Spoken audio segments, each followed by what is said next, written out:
Sir Jim Ratcliffe ushered in a summer of change at Old Trafford, looking to bring the Red Devils back to the top of world football once again.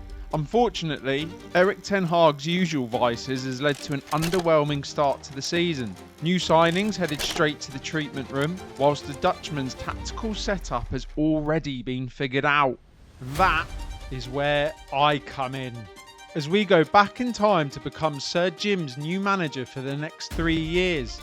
Over the 3 seasons, we've been instructed to win a whopping 6 trophies and must win a Premier League title and, of course, a monumental Champions League win. But there is a pretty big catch.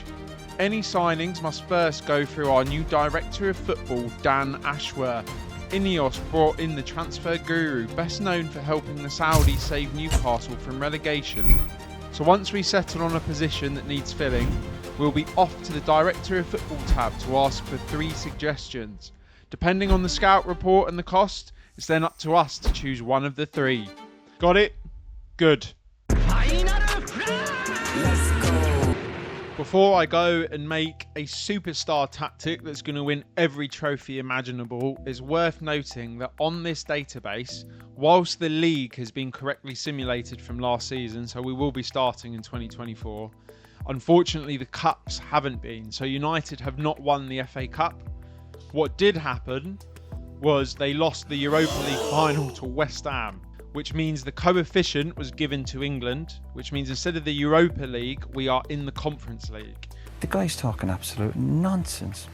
I've never heard so much rubbish in my life. And to be honest, I don't mind that at all, because it gives us a very good chance at a guaranteed trophy in Season 1. So with that out the way, let's go straight to the tactics board, shall we?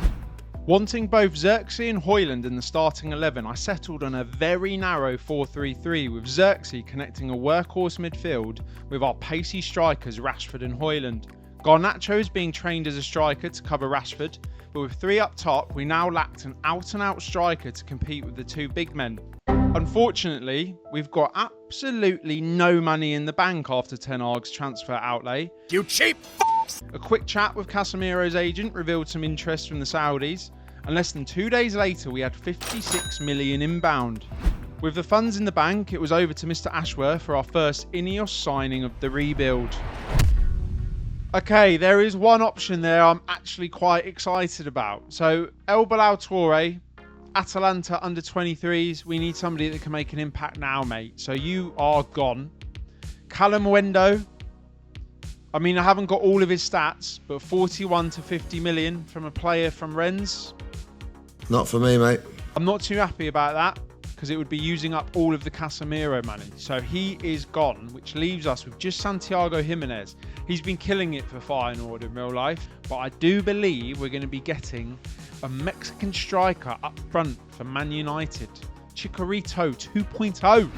Our scouts absolutely loved Jimenez, which means he becomes our first signing for 30 odd million. Here we go. With Casemiro gone, it was also apparent that we needed backup for new signing Manuel Ugarte in the defensive midfield role. So back to the Director of Football we went, and Dan suggested Wolves man João Gomes. He doesn't have the best report, so we figured out a compromise. The Brazilian came in on loan with an option just in case he surprises us. We still had a few quid left on deadline day, so I took a chance and asked Mr. Ashworth for a suggestion just one last time. What a great idea, Dan. With the window done, we then started our league season away to Bournemouth. And what a start it was, as we flew into a 3-0 lead as Bruno scored 2 rockets along with Mainu showing some killer instinct inside the box. Onana then gave Bournemouth hope in the second half, but the boys held out for a winning start.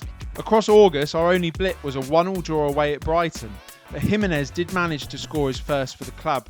A moment for Derry City too, by the way, as we walloped them 8-3 on aggregate to qualify for the Conference League proper. A competition we would go all the way to the final in. We were second in the league after the first 4 games and had a good spread of fixtures over the coming months. By the time we welcomed Arsenal in November, we had lost just 2 games. A bad home defeat to Newcastle before an absolute battering at Selhurst Park. Had to be Nketiah, didn't it? Our own strikers had been doing well though. Rasmus had hit 2 to down Spurs away, and Xerxes banged a hat-trick against the Hammers. Jimenez scored a winner at Everton, and Rashford has found himself joint second in the scorers chart, form which has us joint top of the table. But Arsenal next would start a tricky run of games. Let's hope we get off to a good start, eh? Oh dear. Luke Shaw cost us 2 points at home before the Reds spanked us at Anfield to crash us back down to earth. Analyse it till the coach come home. You do your job. We're trying to get in the top 4. Not win leagues, by the way. We're just on about getting the top 4. Luckily, we got some momentum back as a Bruno penalty saw us pass City to leave us third in the table on January 1st. A 3-0 win over Leicester started the year off well, before Jimenez scored his 12th league goal of the season with a 90th minute winner at Forest. Unfortunately, he went down with a torn hamstring in a win over Spurs to ruin what was starting to be a great first season at United. We would miss him for our biggest game of the season so far, the League Cup final against the Gooners. We'd smashed Newcastle in the semi-finals, giving us our first chance at silverware in this rebuild. As the game was just starting to get going, and in the most football manager moment of all time, Joshua Zirkzee for some reason challenged so badly in our own box. Not only did he give a penalty away, but he did his knee ligaments to miss the next 6 weeks. Get it off! Oh, fuck off. Get out. My eyes are bleak. Saka scored the pen, and then Thomas Partey banged a rocket to leave us clutching. We huffed and we puffed, but just couldn't finish our dinner.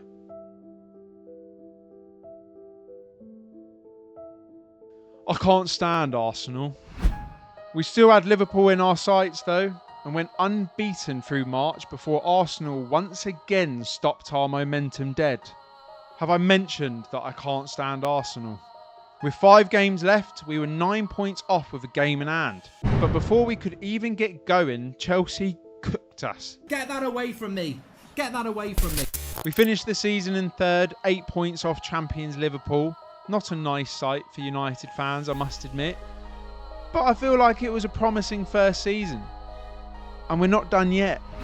We had that Conference League final still to come, as well as an FA Cup final against none other than my beloved Tottenham Hotspur. Bruno was suspended for the final, but celebrated early as Luke Shaw put us 1 up inside 3 minutes. Hilariously, Christian Romero saw red not long after, and Spurs got better, as Porro weaved his way to an equaliser to leave me panicking. Rashford got us back ahead in the second half, before we started missing chances suspiciously often.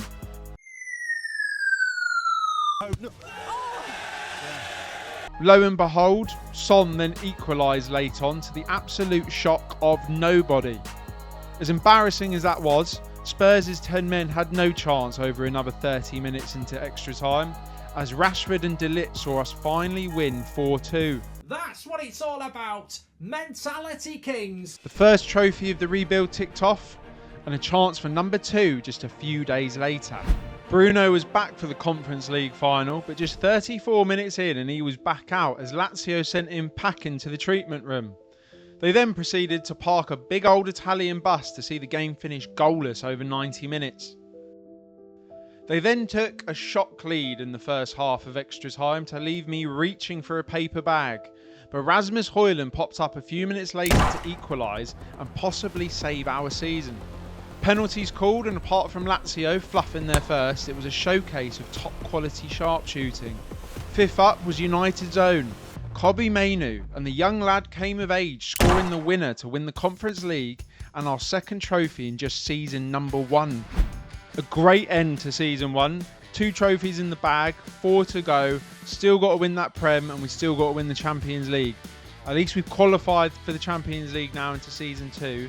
And I feel like we're just a few top quality signings away from really competing. Rashford was our top scorer on 39, but all of our strikers had very good seasons, including Dan Ashworth signing Santiago Jimenez. He missed 3 months to injury, so I'm excited to see what he can do with a full season next year. Sadly, João Gomez barely played. Luckily, we loaned him, eh?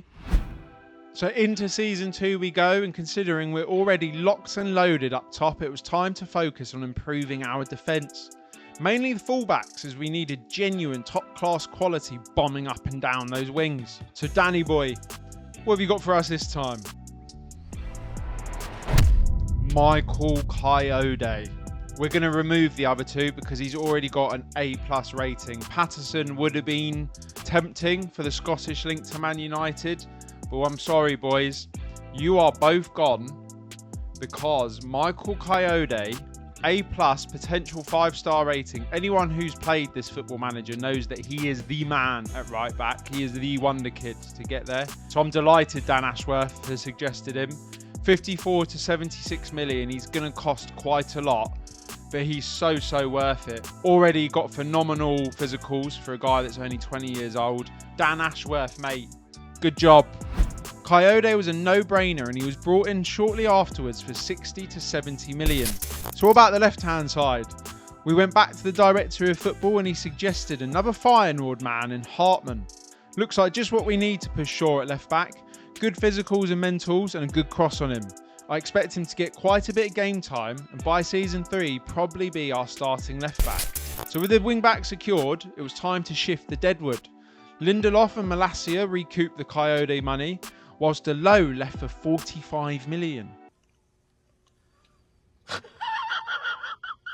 With Lindelof leaving, it left us quite light at centre-back, so I went back to Mr. Ashworth who suggested Levi Colhill from Chelsea as a potential replacement. But he was on the loan list, meaning a 50 million optional fee could net him next summer. Eriksson and Gomez also left the club, meaning we had some spots in the midfield to fill. Oh, wait, he had suggested both Gavi and Pape Mate Sarr. I'm sorry, Javi Guerrera, but you are gone, mate. You ain't up to their level. Pape Sarr and Gavi, going to be getting that mix up throughout this, I think. Pape Sarr, obviously being a Tottenham fan, I've used him a lot on FM before, and he is cracked. If you keep on playing him, he becomes like God tier. But Gavi, I've never used Gavi. He's being scouted at the moment, and he's got 19 aggression. 19 aggression, mate. Done and dusted. Decision made. We're going for Gavi. A crazy huge outlay, but INEOS does what INEOS wants on this rebuild. I'm not complaining, to be honest. And if anything, we're still a little bit light in the midfield. So one more round of talks with Dan led to us signing Juan Forza. I think the S is silent. Not an amazing report, but for 8 million, he'll have to do. And with all the new signings in, we changed up the tactic ever so slightly by dropping Mainu deeper to control possession, whilst Gavi comes in to operate further up the pitch as a box-to-box midfielder. Ugarte will be used in tougher games to add a little bit of steel, and I'm feeling very confident ahead of season number 2. It won't count towards our trophy count, but we started the season with a massive 1-0 win in the Community Shield over the Reds. A great start which continued into the league season as we battered Bournemouth on the opening day, where Michael Coyote scored on his debut. We then travelled to the Emirates and picked up 3 huge points as Rashford banged a brace on match day number 2. 5 games into the league, we sat joint top with local rivals Manchester City. Rashford was showing signs of a career best season in the making, and Gavi was settling in just fine too. I might smash into some. Our first loss came away on the south coast as Brighton's Evan Ferguson scored a 92nd minute dagger. That would end up being our sole loss all the way into the new year, as Rashford and Højlund kept scoring multiple goals in a succession of high-scoring games.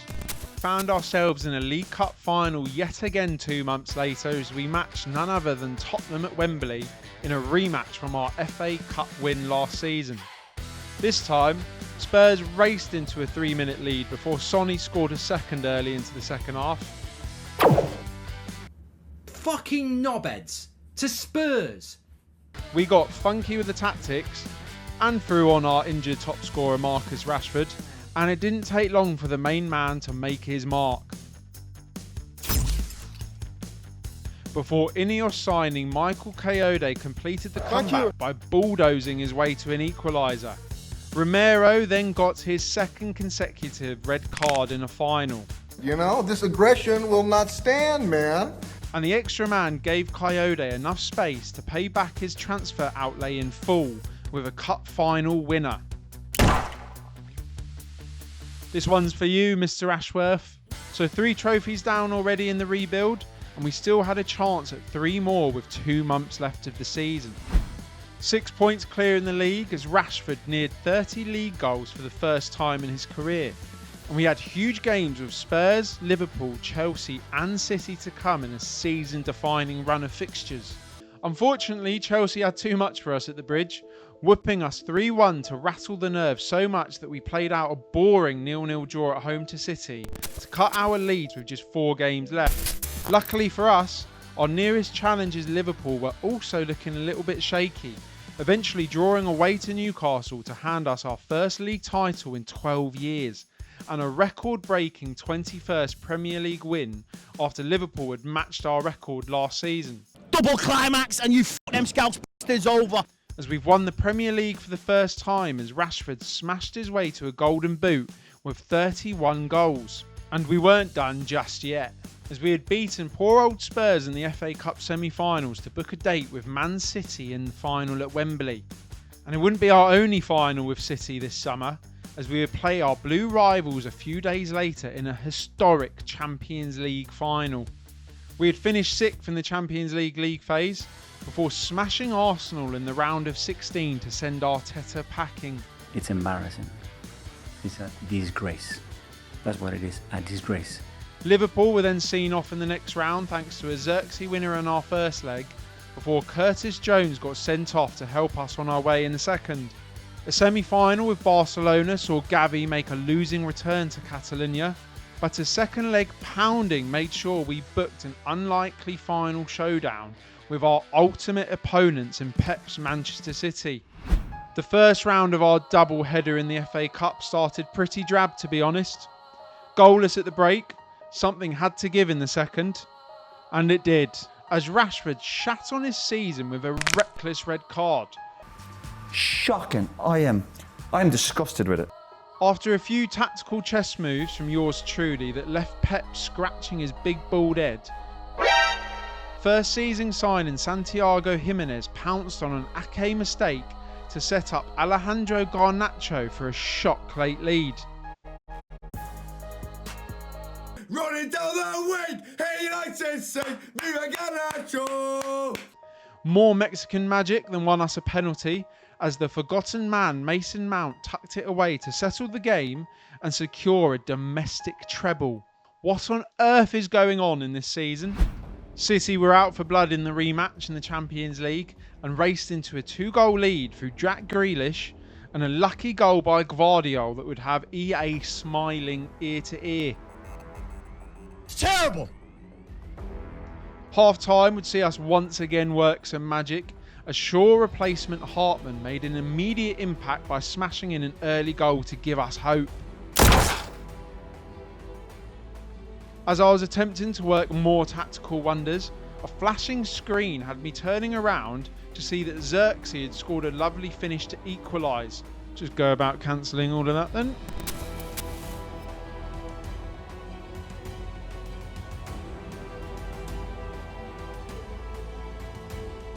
The big man then scored a later header to send the fans into pandemonium. But a bloke called Kevin De Bruyne ruined the mood with a 90th minute equaliser. No. Oh my God! Every single Champions League game! Extra time it was, and to be honest, nothing really happened. Meaning one thing and one thing only. Penalties. Haaland, Bruno and KDB put their pens away calmly before all hell broke loose. Miss after miss after miss after miss. It was eventually the 80 million man Gavi to bring us back into it and take us to sudden death. Squeaky bum time indeed. Calvin Phillips gave City the advantage before 8 million man Juan Forza paid his price back in full with a naughty Panenka. House in Nippon was up next, and well, meaning it was all on, ironically, one of Erik Ten Hag's last signings, Mazraoui, to win us immortality. Could he do it? Oh, yes! We'd done it. A quadruple and 6 trophies in the bag over 2 seasons. We had completed every single challenge that Sir Jim Ratcliffe had set out for us. And I won't lie, I was not expecting to do it within 2 seasons. I thought maybe we would win the Premier League season 2, Champions League season 3, get our 6th trophy in the 3rd season, but to do it all within 2 seasons, like, I must have cooked.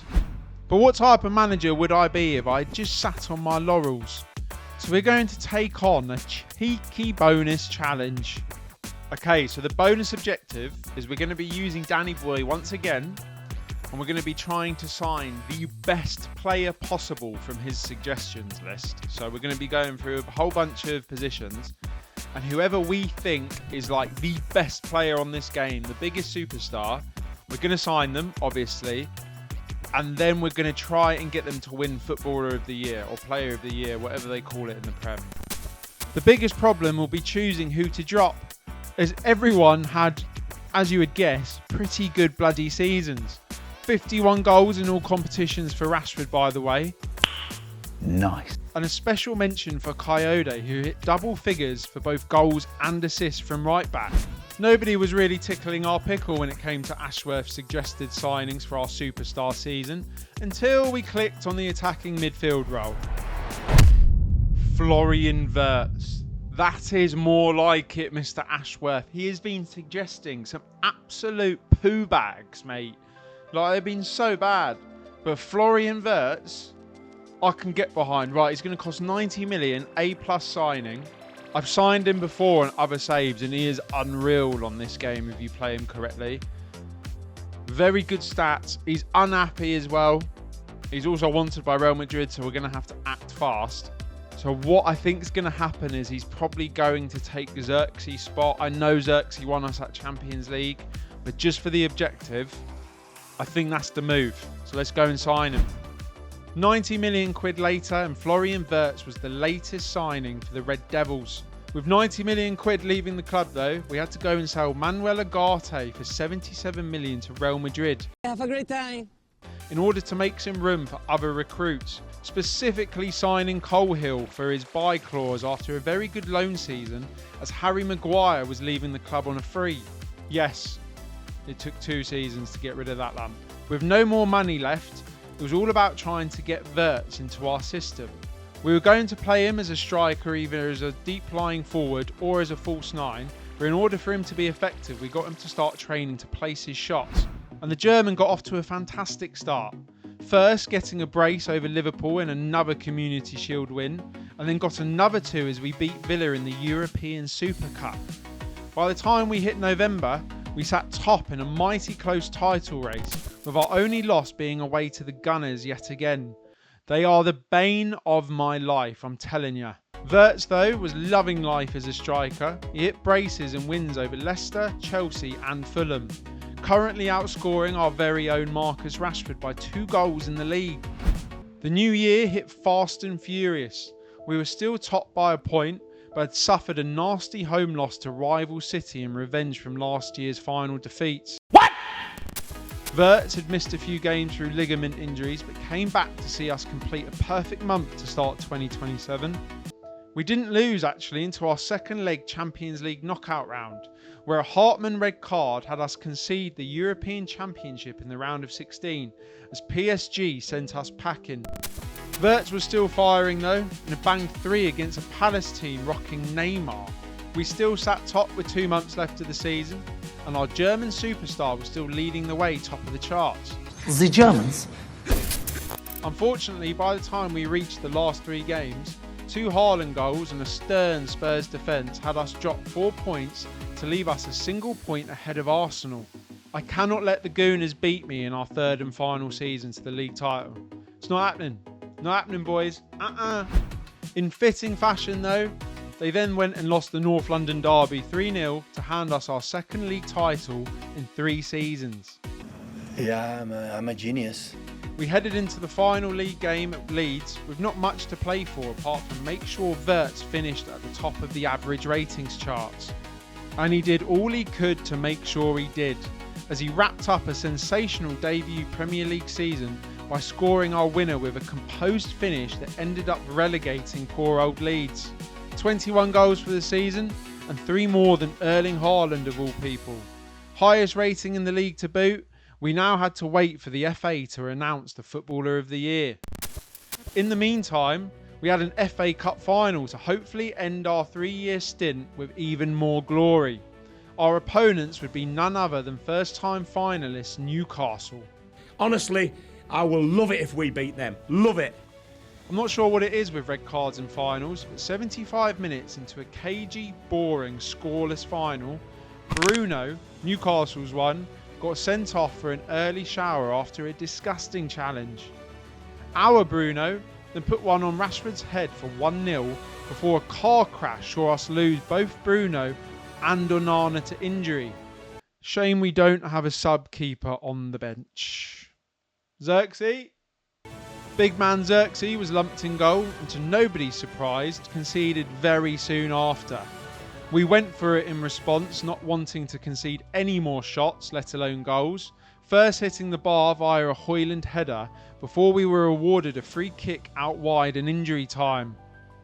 Yet again, an Erik Ten Hag signing wins us a final, and we lift the FA Cup for a 3rd straight season. What a final that was as well, Xerxes having to go in goal. If anyone's seen my Giroud Team of the Week video recently, you'll know that I was very well prepared for that set of circumstances.